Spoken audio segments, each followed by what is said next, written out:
While driving on a Dubai highway, you notice the vehicle ahead suddenly braking due to congestion. What is the safest immediate response according to RTA defensive driving principles? A. Brake sharply and flash headlights. B. Maintain lane increase following distance and brake smoothly. C. Change lanes quickly without signaling. D. Accelerate to avoid being rear-ended. Answer: B. RTA guidelines emphasize anticipation and space management. Smooth braking while increasing following distance reduces the risk of chain collisions, which are common on high-speed Dubai roads. Sudden or aggressive actions increase crash severity. On a road marked with a yellow box junction, when are you legally allowed to enter it? A. When the traffic light is green regardless of exit space. B. Only if your exit lane is completely clear. C. When vehicles behind you are honking. D. If you intend to turn left. Answer: B. Yellow box junctions exist to prevent congestion. You may only enter if your exit is clear. Blocking the box, even on a green signal, is a traffic violation and disrupts junction flow. You are driving in fog conditions on Sheikh Mohammed bin Zayed Road. Which action is strictly prohibited? A. Using low-beam headlights. B. Reducing speed gradually. C. Using hazard lights while moving. D. Increasing following distance. Answer: C. In the UAE, hazard lights must not be used while driving in fog, as they confuse other drivers and mask brake signals. Low beams and steady speed reduction are the correct safety measures. What is the main purpose of maintaining a minimum 2-second following distance in normal conditions? A. To reduce fuel consumption. B. To allow time for perception and reaction. C. To increase traffic flow. D. To comply with speed limits. Answer: B. The 2-second rule accounts for human reaction time, allowing drivers to detect hazards, decide, and brake safely. In adverse conditions, RTA recommends increasing this distance further. When approaching a pedestrian crossing with no traffic signal, what determines your obligation to stop? A. Pedestrian speed. B. Pedestrian eye contact. C. Pedestrian presence on or entering the crossing. D. Number of lanes. Answer: C. Drivers must yield as soon as a pedestrian steps onto or is about to step onto the crossing, regardless of lane count or pedestrian behavior. This rule prioritizes vulnerable road users. A solid white line between lanes indicates: A. Lane change allowed anytime. B. Lane change only during peak hours. C. Lane change discouraged and restricted. D. Emergency use only. Answer: C. Solid white lines are used to discourage lane changing, especially near intersections or merges. Crossing them is not always illegal but increases risk and may be penalized if unsafe. If your vehicle begins to skid on a wet road, what is the correct response? A. Brake hard immediately. B. Turn steering wheel opposite to the skid. C. Ease off the accelerator and steer gently in the direction of the skid. D. Turn off the engine. Answer: C. Controlling a skid requires regaining tire traction. Sudden braking worsens loss of control. Steering gently in the skid direction realigns wheels with vehicle motion. What does a flashing amber signal at an intersection require you to do? A. Stop completely. B. Proceed without slowing. C. Slow down and proceed with caution. D. Yield only to vehicles on the right. Answer: C. A flashing amber signal warns drivers of a potential hazard. You must reduce speed and remain alert, prepared to stop if conditions require. When driving near heavy vehicles, why should you avoid staying in their blind spots? A. Heavy vehicles drive slower. B. Their mirrors cannot detect smaller vehicles. C. They may change lanes suddenly. D. Road markings are unclear. Answer: B. Trucks and buses have large blind spots on all sides. Remaining unseen increases the risk of side collisions, especially during lane changes or turns. What is the safest practice when approaching a school bus stopped with flashing signals? A. Pass slowly if no children are visible. B. Stop until the signals stop and the bus moves. C. Honk and proceed cautiously. D. Change lanes and pass. Answer B. Flashing signals indicate active loading or unloading of children.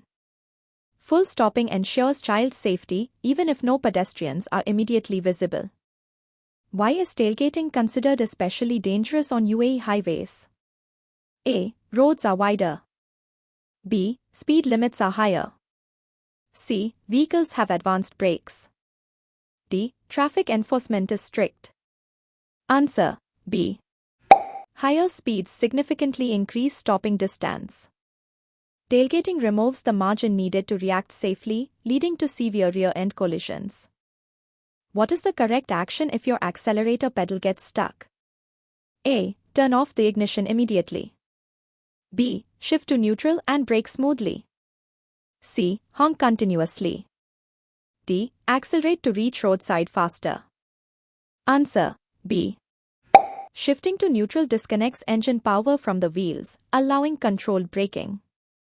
Turning off the engine may lock steering, causing loss of control. Which factor most affects stopping distance at high speeds? A. Vehicle color. B. Driver experience. C. Reaction time and braking distance combined. D. Road width. Answer C. Total stopping distance includes reaction distance plus braking distance, both of which increase exponentially with speed, making high-speed driving riskier. When is it acceptable to use the horn in Dubai? A. To express frustration. B. To warn others of immediate danger. C. To signal lane change. D. To hurry pedestrians. Answer B. Horn use is permitted only as a warning tool, not for annoyance or impatience. Misuse can lead to fines and unsafe driving behavior. What should you do if traffic lights stop working at an intersection? A. Treat it as a four-way stop. B. Follow the vehicle ahead.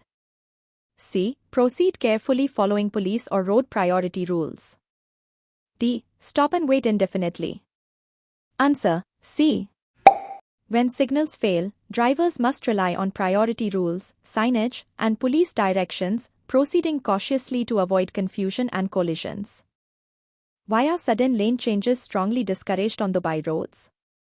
A. They reduce fuel efficiency. B. They confuse navigation systems. C. They increase collision risk due to high traffic density. D. They damage tires. Answer C. Dubai roads often carry fast-moving, dense traffic. Sudden lane changes give other drivers insufficient reaction time, leading to side-swipe crashes. What does a red reflective road stud indicate at night? A. Center of the road. B. Edge of the carriageway. C. Prohibited lane. D. Pedestrian crossing. Answer B. Red reflectors mark the left edge of the road, helping drivers maintain lane position in darkness or poor visibility. When approaching a roundabout, who has priority? A. Vehicles entering first. B. Vehicles signaling left.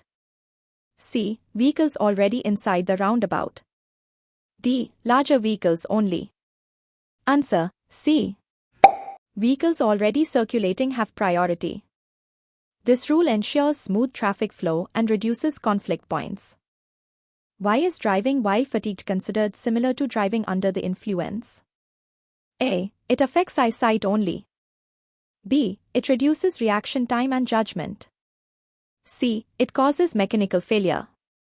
D. It increases fuel usage. Answer B. Fatigue impairs concentration, decision-making, and reaction speed, producing effects comparable to alcohol impairment. What is the safest response when an emergency vehicle approaches with sirens on? A. Stop immediately in your lane. B. Speed up to clear the road. C. Signal and move to the side when safe. D. Ignore if you have right-of-way. Answer C. Drivers must yield safely by moving aside, without abrupt stops or dangerous maneuvers, allowing emergency vehicles to pass quickly and safely. When driving in the far left lane on a multi-lane Dubai highway, what is your responsibility if a faster vehicle approaches from behind? A. Maintain your speed and lane. B. Brake suddenly to slow the vehicle behind. C. Move safely to the right when possible. D. Accelerate to match the approaching vehicle. Answer: C. The far left lane is intended for overtaking. RTA guidelines require drivers to keep right unless overtaking, allowing faster traffic to pass safely and reducing aggressive driving risks. What does a continuous yellow edge line on the road mainly indicate? A. Lane for heavy vehicles only. B. Road center line. C. Edge of the carriageway where stopping is restricted. D. Pedestrian priority zone. Answer: C. A continuous yellow edge line marks the road boundary and often indicates areas where stopping or parking is restricted to maintain traffic flow and safety. If your vehicle breaks down on a high-speed road, what should you do first? A. Exit the vehicle immediately. B. Place the warning triangle far behind the vehicle. C. Switch on hazard lights and move to a safe location if possible. D. Call for assistance before taking any action. Answer: C. Activating hazard lights and moving to a safe position away from traffic reduces the risk of secondary collisions before further safety steps are taken. Why should drivers avoid overtaking near pedestrian crossings? A. Road markings are unclear. B. Pedestrians may suddenly enter the road. C. Speed limits are lower. D. Vehicles ahead usually stop. Answer: B. Pedestrian crossings create unpredictable movement, and overtaking limits visibility, increasing the risk of striking a crossing pedestrian. What is the safest action when approaching a sharp curve at speed? A. Brake hard while turning. B. Accelerate to maintain balance. C. Slow down before the curve and maintain steady speed. D. Turn the steering wheel sharply. Answer: C. Reducing speed before entering the curve allows better tire grip and vehicle stability, preventing skidding or rollover.